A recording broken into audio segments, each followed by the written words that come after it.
Just waiting for Ryan to join us for this third artist talk. Actually met Ryan at Belfont Arts. I'm not sure if anyone watching will be familiar with it, but Belfont Arts is located in Belfont, Delaware. It's an artist collective. Ryan's part of that.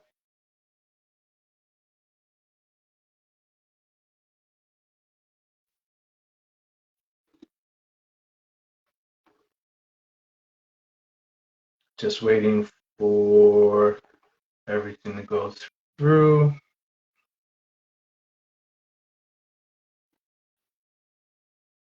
Hi, Ryan. Saw you sent a request. Clicked on it. I think we're just waiting for it to go through.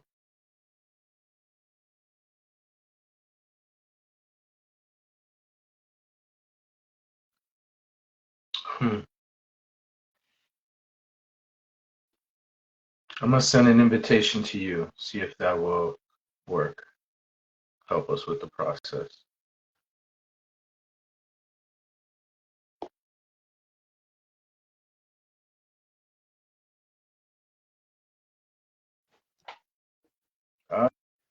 There we go. Hang on a second. Yeah, there we go. Hey. What's up? Good to see you. It's been a while. Yeah, it has. Yeah. So, anything new? Definitely. Been working on like a lot of new and different projects, and also like started teaching art fairly recently. And that's been like really cool. I did see some posts about that. Yeah. Okay. Doing a lot of like art summer camp stuff. So I'll just give you a little breakdown since this is the first one we're doing together. I've done 2 other ones, and I kind of have a simple structure since it's built around artists' journey and their practices.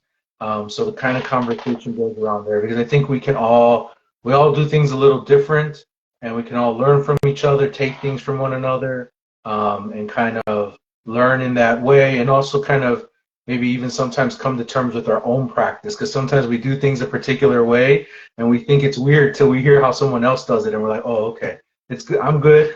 What I do is fine, because we're all just trying to find our way. So it kind of starts around origins initially, you as an artist, your process, and then at the end kind of some future goals. Like what are you looking, where are you taking your practice aesthetically, where are you taking it in terms of I don't want to use the word professionally, but just you as an artist, where you see, what areas do you see yourself like wanting to pursue an interest? So to kind of just start out with, big question: where does art come into your timeline? Were you the artist kid, or is it something you kind of grew into a little later? Yeah. So I definitely like started out as a like artist kid, which I feel like so many of us have, and like I've heard so many other like vendors at different events when people are like, "Oh, when did you get into art?" And everyone's like since I can remember, Yeah. So it feels like pretty similar there, but like I don't know, I feel like in my life, art was treated kind of as like secondary to academics growing up, and like it really took until I was like in college and took some like fine arts classes and actually did like an environmental studies program that had a mentor in it who really was like one of the first people to be like, hey, you can do like science and art. Like it doesn't have to be this like hard and fast either or of like all studio time or all like in the lab or field, that like you can like combine them, and finding that like those different ways that we all have like the intersections of our different interests being like this little like magic point of like that's where like your purpose kind of is. And yeah, so I feel like it really took probably until I was like 19 or 20 to like consider art as like a potential career path.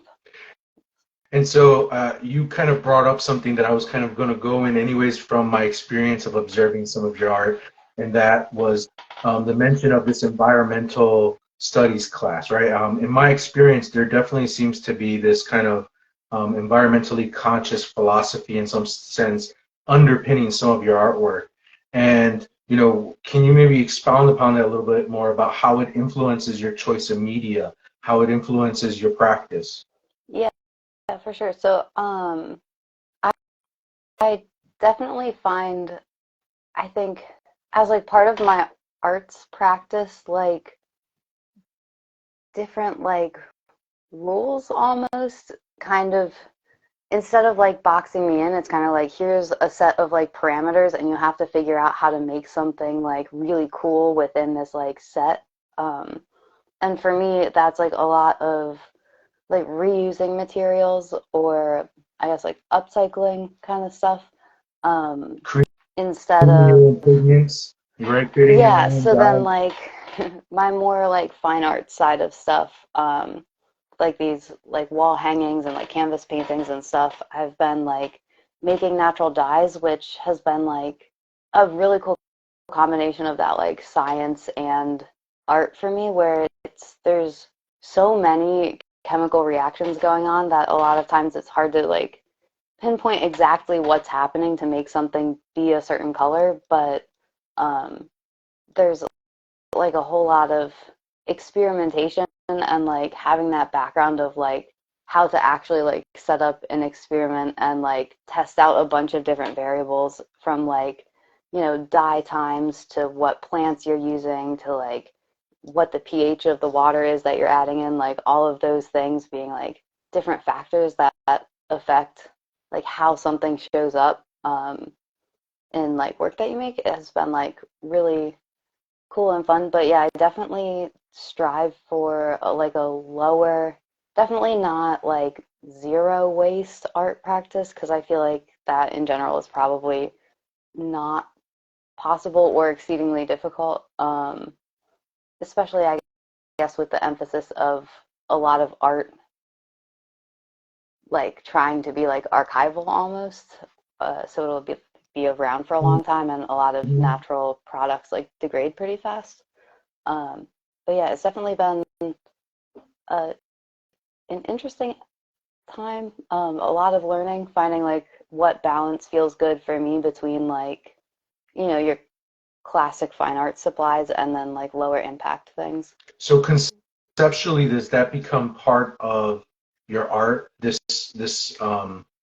Whereas perhaps someone's getting things, paint or whatever materials off the shelf, and the conceptual part is really kind of the idea, what the painting's actually going to look like.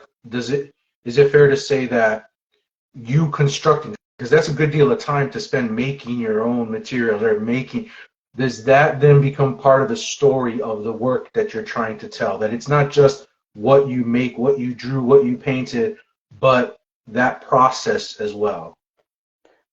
I definitely feel like it does. Just like a lot of my art in general has like a lot of different like nature motifs, or like literally using the plants to like hammering them into the fabric, so it's more of like a direct representation of what the plant looked like. But that I think that the way that I most clearly see the plants, like like the specific plants that I'm using and the specific process that I'm using, having meaning in my work, is that like a lot of my work revolves around like transness and like queer representation, and especially looking at like how gender is treated in like fine arts figure drawing sort of situations, and then like representing trans bodies in a way that's like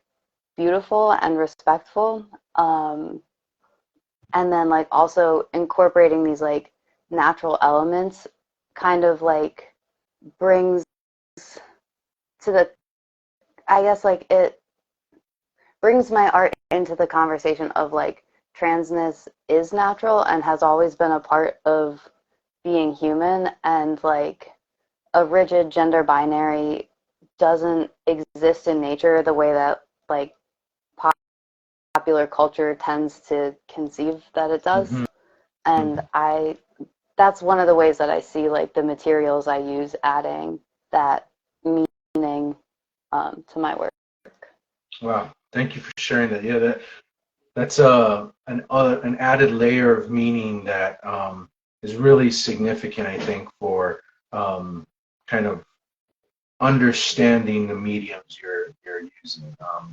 You know, it there's that combination of, yes, there's this environmental consciousness, but there's in nature now also can be served to be representation or represent something social, right, and speak to something social. And that's really profound. I really appreciate you sharing that. And so I don't want to put you in a box by any means, but, and I don't necessarily want you to tell me like an artist statement, right? But I think one of the things that I've encountered in, like, whether it's applying to things that have to do with art, or there's always this, what's your artist statement, right? And so I want to hear how artists describe themselves versus a lot of times what I hear galleries or others say about the artist. So how would you describe yourself as an artist? Would you say by medium? I hear people, I'm a painter or I'm a mixed media artist. Do you have something like that where helps you kind of define or conceptualize yourself for an audience?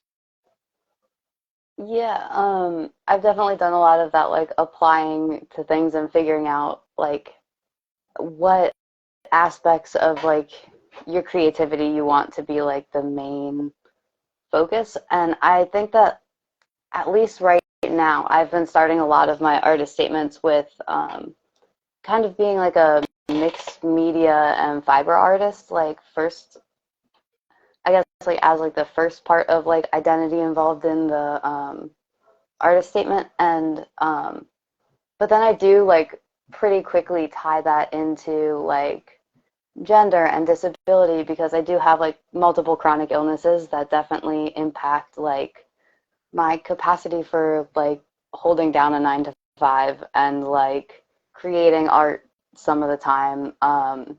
And like on top of that, like queerness being very influential. But for me, like fiber arts, specifically like embroidery and quilting and knitting, were things that my grandmothers taught me starting at like really young. So it was like you can hold knitting needles, then you're old enough to know how to knit, Mm. kind of thing. And for a decent chunk of college, I strayed really far away from like fiber art stuff because it felt too craft for me, and there was like an like a fascinating amount of like gender dysphoria, I think, involved before like coming out, that it felt like something I wasn't really comfortable doing. But then after coming out, I kind of had this realization of like, I can take these things that I was more or less forced to learn because of like my gender assigned at birth and my socialization,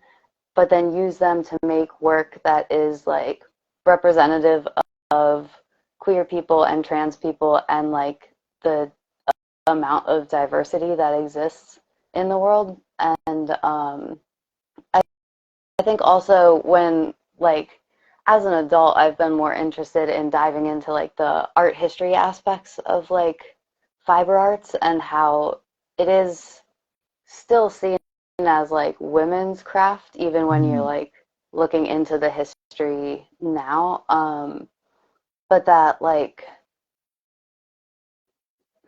kind of forgot where I was going with that a little bit, but just that I think it's, oh, yeah, also that there's like the connection to like disability because it is softer on your body than like Mm. a lot of like sculpture, and it's usually taught in different scenarios than your like 6 hour fine arts college figure drawing classes. So there is like a certain amount of accessibility there that I think is like really interesting to pull from too. Interesting. Would you consider yourself in some way, your art in some way, activist? Um, yes, I guess so. Done But any role modeling? I think it's like one of those things that's more like I've been like pretty conscientious of like making the art that I want to make, and not like art that I feel like people expect from me. Mm. Um, and I guess like some of like my bigger works have come from like a place of, you know, identifying that like harsh gender binary in like figure drawing and figure representation in fine arts, and wanting to kind of play with that and add some like challenges in there. But it feels more like the, if there is an activism aspect, that it comes more from other people reacting to the work, and less maybe setting out directly with like a specific intention besides creating Yeah. something that I want to create. But I mean, that said, one of the directions that I do want to take my work in is I have this idea for like a very large kind of quilted wall hanging thing that, I mean, I want to go like 10 feet tall, maybe, if it's not overly ambitious. That is just like a crowd of figures sort of like climbing and falling and, you know, helping each other up, but also maybe like pulling each other down. And like, to me, it like, the imagery I want to use for it is like, I want all the bodies to be like ambiguously gendered, but then, like, I guess for me, that one really kind of comes from feelings of like fear or despair, but then also like the like queer joy and hope and like friendships that keep people like really anchored through a lot of, you know, like increased visibility, increasing people's reactivity to transness. Um, so I do think that like that particular work probably would be perceived as more of like a having an activist sort of approach, because it is um, like kind of representing that viewpoint, I guess. Mm-hmm. But then I feel like a lot of artists that hold like any sort of marginalized identity, when they make work that like specifically relates to that, people want to like be like, oh, this is activism. And Yeah. it's like, this is just me being a person who makes art. Yeah. And like, So um, just yeah, within the current context, just being becomes a radical act in that sense. Is I right. think yeah, Yeah. just doing what you for you it's just doing what you do, but within the context it becomes radical in the sense. I hear what you're saying, and so can you staying within this kind of theme of origins here, do you have any influences you could share with us that kind of inspired your work, that continue to inspire your work, whether old or new? Mm, yeah. So I guess like very early on, a lot of my influences did come from like my family and the things that like Yeah. my grandmothers made. But, but I guess like I really didn't have much of an art history education, I guess, until like my senior year of high school. I took like an art history course that was pretty eye-opening, I guess. And that's, I feel like something that's also kind of influenced my approach to teaching, is that like a lot of art felt maybe not quite irrelevant, but I didn't really have like the cultural context for different works until then, and it kind of led me to find like more artists and art periods that particularly like resonated with me. But I, I think, I guess if there was going to be like a time period that's like particularly held my fascination, it would be like the like Dadaists of like Weimar Germany, like Hmm. between the world wars, with like there being a lot of um, like playing with gender and social ideas, and also reacting to like the collective trauma of the First World War. And I think there were like a lot of ideas that artists were presenting about like what being alive was for. Like are we doing this for a specific reason, or is it, all just random? And then if it's all just random, why are we not having fun with it? Like, why is Mhm. it hard and bad sometimes? And like working through those sorts of feelings, I feel like have been really influential, I guess, in the direction of my art. Uh, How about outside of like art history? Is there something from another field, discipline, artistic practice, music, something like that, that has influenced you aesthetically, fashion, things of that sort? yeah, definitely like the DIY movement, which I feel like makes sense with a lot of my art being like zines and collage based, and being more into like I guess like I was just gonna say like punk sensibilities, which feels like a very funny thing to say because it's like I was just talking about like punk things in like a sort of almost academic sense. Yeah. But like definitely How about we use the like the word reflective sense? Just kind of taking a moment to think about oneself, not so much the academic, but just kind of thinking about, what is it that I like? What is it that influences me kind of thing. I think that yeah.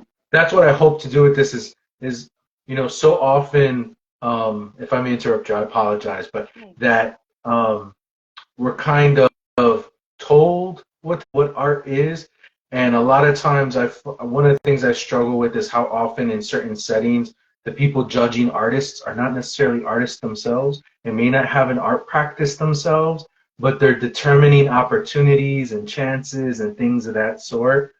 And so, like, I want to hear more and more from how artists describe their practices and the influences. And another thing that inspired that was I saw an interview with David Bowie, and he literally said he listened to no music. He was a musician, a great music, didn't listen to music. It was just not what he did, right? And typically, we expect if you're someone in that field, you're like you're in it, you're listening to it, you know the history, not him. Like that was just not his thing, and so that made me think about like, well, what defines someone within that? Is it that you have this extensive art history background? Probably not at this point. We can say that clearly, but I see so many opportunities that say, well, what's your CV? How many shows have you done? Things like that to determine and define where you are as an artist, and how far you are in your career at this point. So that's kind of why, I asked that. Yeah, so I feel like with that clarification, I guess, definitely I would still like cite, I guess, like DIY subculture. Um, like I feel like I make a lot of my best art and have like some of my more interesting ideas when I am around like musician friends, or like my partner is a musician, and like we'll go out to like open mic nights together, and I'll just be like sitting there like drawing or doodling or like working on a specific like project, and just like being around the like kind of collective creative energy of those sorts of scenes has been really cool. And I have like a friend up in Philly that does like some experimental like improvisational jazz sort of stuff. And like that's another like environment that I found like very like fascinating to like go work in, and it also like gets me out of that like sitting in the studio alone and like Mm-hmm. the isolation that sometimes comes with that, like and I also feel like I pull a lot of inspiration from hearing other creative people, not necessarily just like visual artists, but like hearing about like their approach to like practice, or like how they're approaching like risk taking in their work, and Mm-hmm. like balancing, because like everybody, it seems like everybody's trying to do like the tightrope walk of finding out what will get you a gig, and what like really makes you feel like alive. Mm-hmm. And sometimes there are like magical intersections that happen there, but that a lot of times it feels like you're like choosing to leave parts of your practice behind in favor of something that, you know, will get you groceries for the week. Yeah. And then there's like times that feel like, I guess, really kind of like healing, and there's like that sense of like camaraderie of like being able to like hang out together and just make like really weird stuff for a while that, you know, especially with like music, if it's not recorded, like after it happens, it's gone. And, you know, with like my own weird art, sometimes like it doesn't always see the light of day. But yeah, I think also like creating things for myself and my friends and not necessarily for like a greater specific career advancement has in a way also been like the most productive for me. And I think it's just kind of like changing around those like pressures a little bit and switching into more of like a mindset of like play, I Yeah. guess. You Um, know, conversations are wonderful because they seem to take the life of their own. And I'm saying this and reflecting on ours right now, and that like you kind of brought us there, and that's essentially a place that I wanted to ask, right? Like I wanted to get to this tension between us as artists wanting to just create, having the impulse to create, at the same time having these, you know, conflicting needs of needing to make a living, needing to provide for ourselves or others if we have those responsibilities, and that kind of tension. And you know, one thing I like to ask when especially if I know someone is selling their artwork, like what's that? When's that transition took place for you? Of okay, I'm gonna try to sell. Like, is it? What was the thought process of let me see if I can sell some of my artwork? yeah, can I get back to you on that real quick? I have to go grab my charger. My phone's Yeah, like take your about to time. die.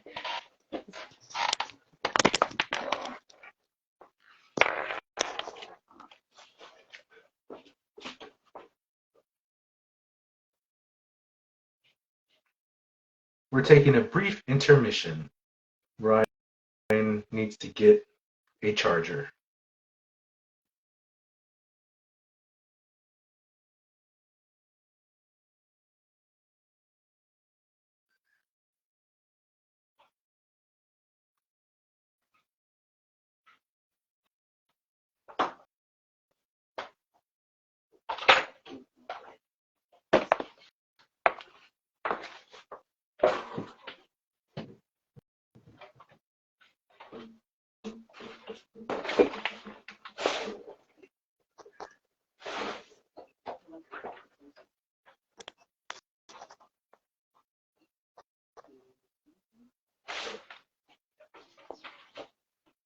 And we're almost back.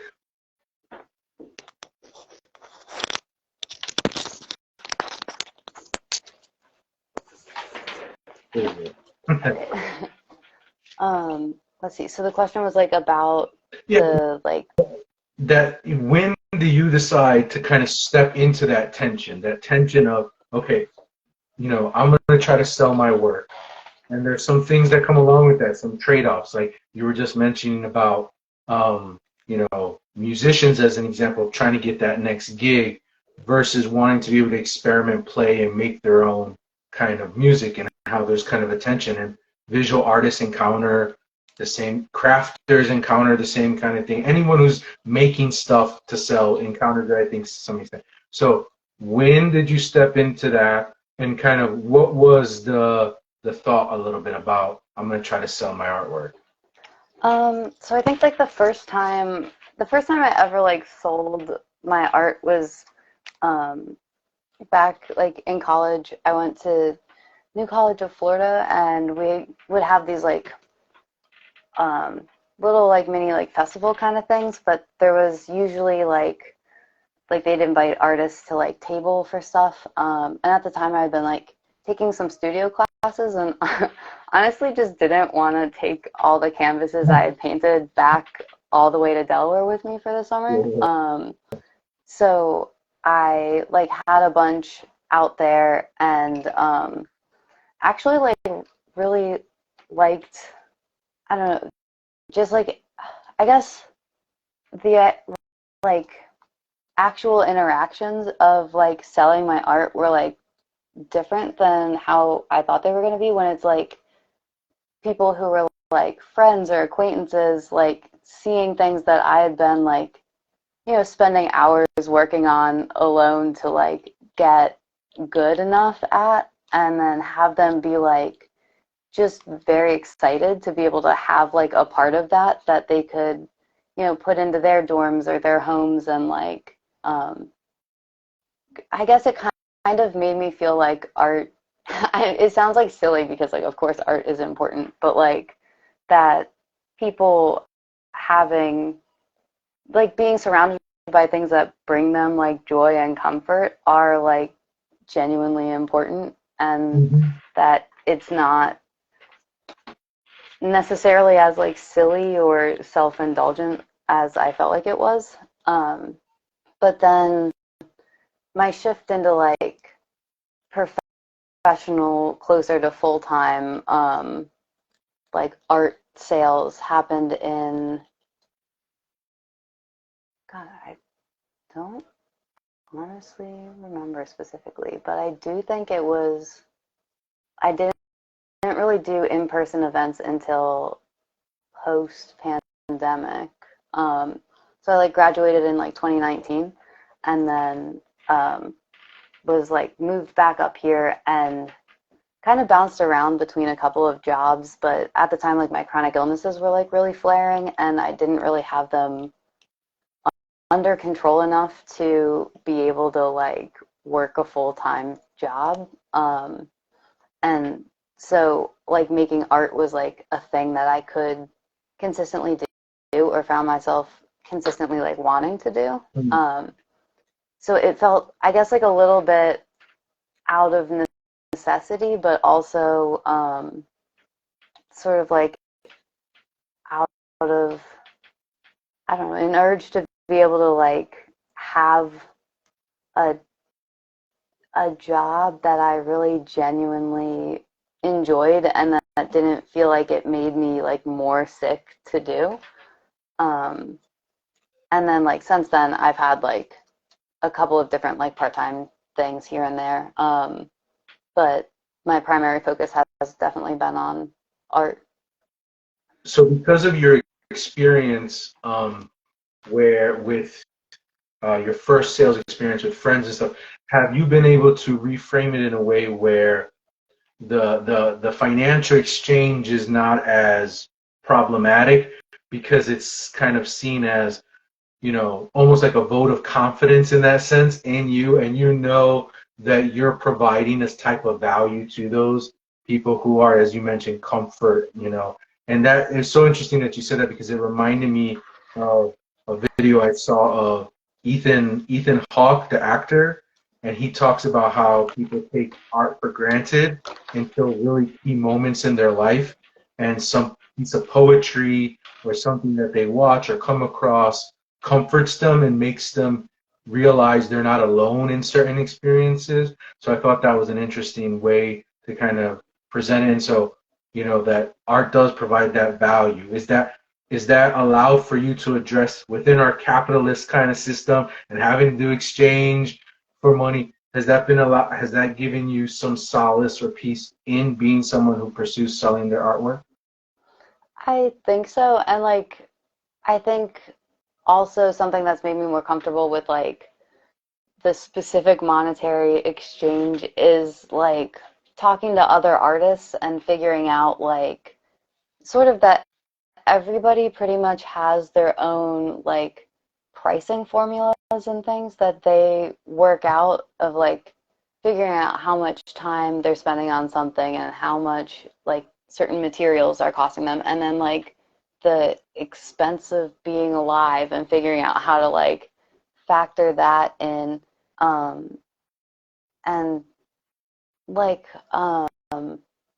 I feel like also early on in art sales, I was selling at like a farmer's market most of the time. And that was like pretty weird, because there'd be like some days where it was like, oh, I made like $7 and I was out here for like 5 hours, you know. But then Yeah. there was also almost always like, oh, but there was this farmer who was willing to trade like X amount of produce for a specific thing, or like somebody like vending at like zine fests and that sort of thing. Like I will usually have like a sign up that's just kind of openly telling people that I'm like very down to trade and would prefer it to like money if they were willing. And that has been like really cool to see like some of the people that I think maybe would have been like too shy to propose like a, hey, do you want to like trade stuff because your stuff is cool and I also make stuff, to being like, oh, this is somebody who's going to like value the things I make. So then they like bring their stuff up to me and are like, hey, is it okay if like I trade this for your whatever? And like those sorts of relationships I think have also felt um, very, very cool. Just like having the opportunity to like have somebody share their creativity with you in exchange for like you sharing the same thing back with them, I think it's been like just like so fun. And one of the Mm. reasons that I'll do some markets that maybe, you know, I won't make as much necessarily, but there's that opportunity for like really connecting with people. And also the like little collage pins that I make, a lot of them are very like queer. We're not necessarily like specifically based around like queer things, but a lot of the vibes of them, the imagery, certain like turns of phrases, uh, a lot of queer people will see them and be like, oh, that's so relatable. Or like they like will see themselves kind of abstractly represented in something that like they knew my meaning, and I know that they know what I meant by making that, but then somebody who's like an outsider, I suppose, might not, they might like appreciate like the bare aesthetic of it, but not really have that full like emotional connection to the subject. Um, but I could think of also like specifically around Pride this year, I started making pins that say easy to love on them, and either like, you know, leaving the backs of the back of the collage like very general, or usually having some sort of subtle like an actual picture of a rainbow, or like um, a building with like tiny little pride flags by it. And so they're like very subtle, and like on multiple occasions I had like adults come up to me and be like, hey, my like nephew came out to me but isn't comfortable coming out to everybody else in his life yet, and I really want to like get him something because he's really struggling, but like a lot of your pins seem like really straightforward in a way that I don't know they would be comfortable with. And I'm like, have you considered one of these? And then Mm-hmm. like I, like providing a, I guess like one thing that I found very cool about like being able to sell stuff is providing like supportive adults that are like the strongest ally in like a queer kid's life, with a way to buy something that they can give to that queer kid to be like, one, you're like so loved, and also there are like people like you in the world making stuff and being queer and being an adult, which I feel like, I know I didn't see a whole lot growing up. So that has felt like pretty incredible to be able to do, and also to have like younger kids that are out like coming up to my art stuff and looking through and like finding things that they're like, this is me, like um and then like being able to like have that exchange of like, out of all the times you buy things in your life, to be able to do it from somebody who's like affirming your identity and a part of your community, has been like a really cool role to like take on. So the selling and going to markets has just kind of been a vehicle for all these other mean ways of producing value, for connecting, creating, you know, relationships. that's interesting to hear. So, you know, it's kind of this like alternative aspect, that some undercurrent that we don't always notice, right? And because so much of it is put on, is your work selling and things like that, right? But you know, through that, it was a way for you to get out into the world, get your artwork out into the world. And you know, I think one of the things I'm hearing is, in some sense, it's helped you um, see the real value, a lot of the value in your artwork, which is, you know, that kind of feedback is just phenomenal. And it's amazing to hear that, you know, that you can be that resource for people within those kinds of structures, because it's not always presumed, right? But I think that in my own experience with markets, with some of my work of, you know, I didn't know this, but I liked, one of the motifs is birds. And in a lot of cultures, birds are animals that symbolize grief and hope and lost loved ones visiting. And I've had numerous occasions where people come to me and they had just lost a loved one. And cardinals in particular in many cultures represent that. And they've kind of like, oh, I feel like close to this person I just lost, sometimes a son. And I've just been, and yeah, that's sometimes, that value is, you know, beyond the monetary at that point. And yeah, I'm completely on board with that. And so I want to kind of, this origin section took a while, which is wonderful.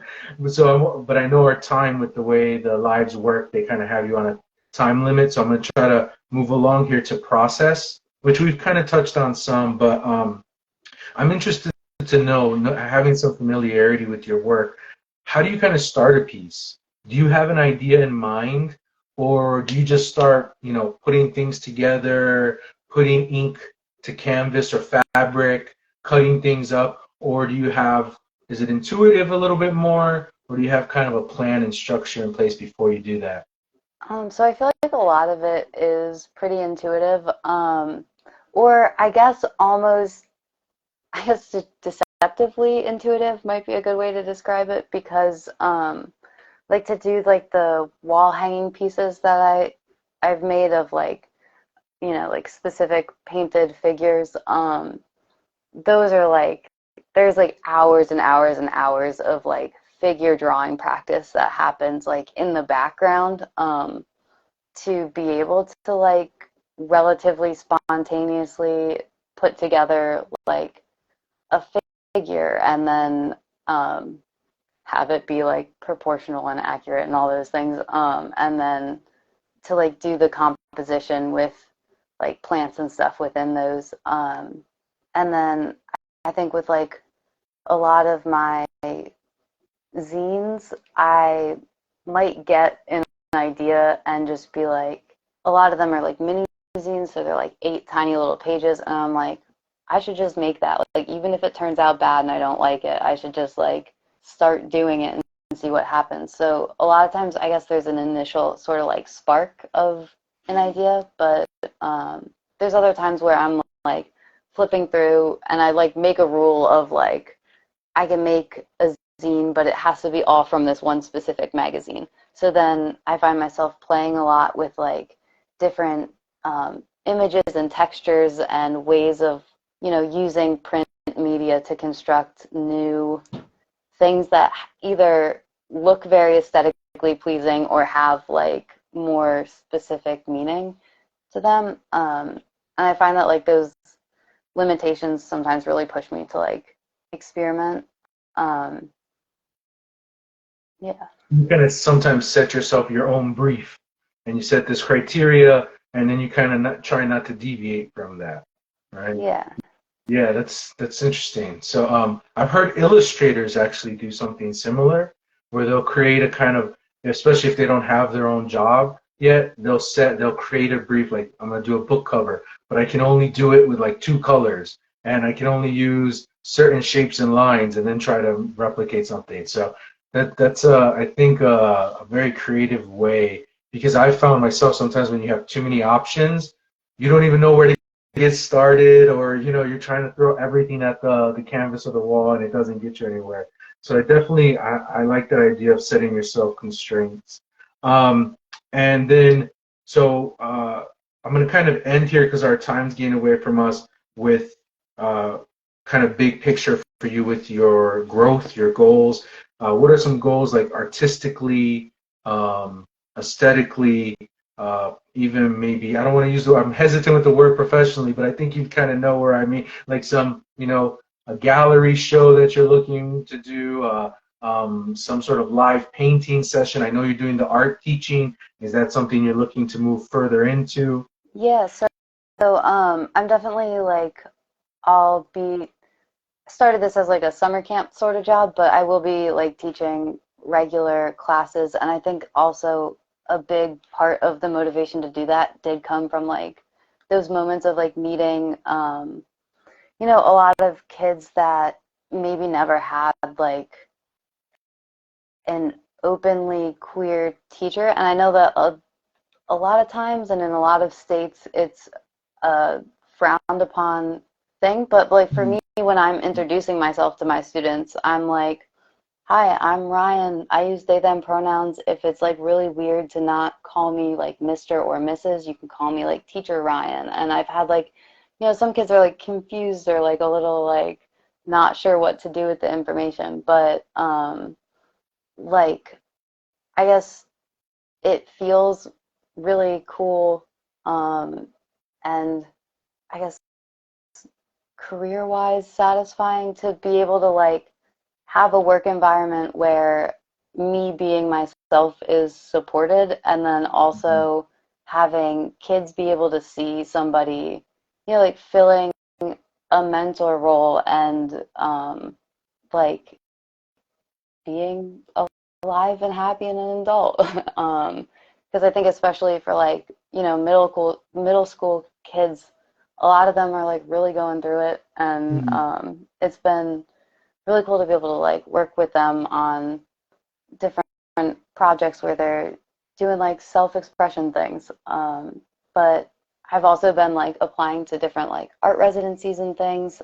Definitely have like this big wall hanging thing in mind, Mhm.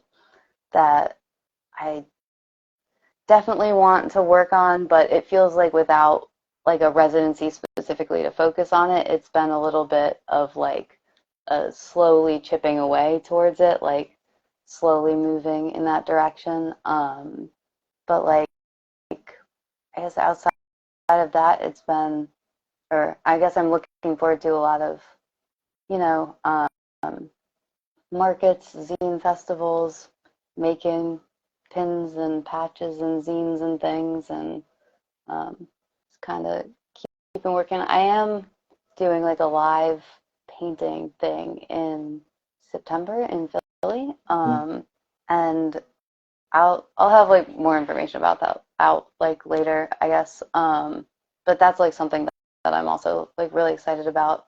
And then just hanging out with artist friends and making our things and yeah. Cool.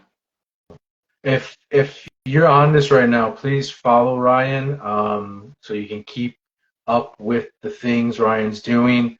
Um, this was awesome. I'm so glad we were able to do this. It's been a while since we had the chance to see each other. I know it's Yeah. not exactly face to face, but it's kind of face to face. And so I really enjoyed being able to talk about your practice and your journey and what you're doing.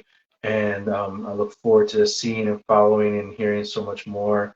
Not to put any pressure about keeping up with social media, because I know that for artists, that's a whole other thing that we've set on artists. For So sure. now, whenever you do it, if it's once a week or whenever, I'm going to be looking. Just so you know, I look forward to keeping up with that. And thank you. This is the third one I did, so I really appreciate you being an early adopter and joining me and sharing. And I hope we find ourselves in the same room one day again soon, so we can have more chats. Yeah, thank you for having me. This has been really fun. Cool. Had a It was good a time. pleasure talking to you. We'll talk again. Yeah. Peace. Bye.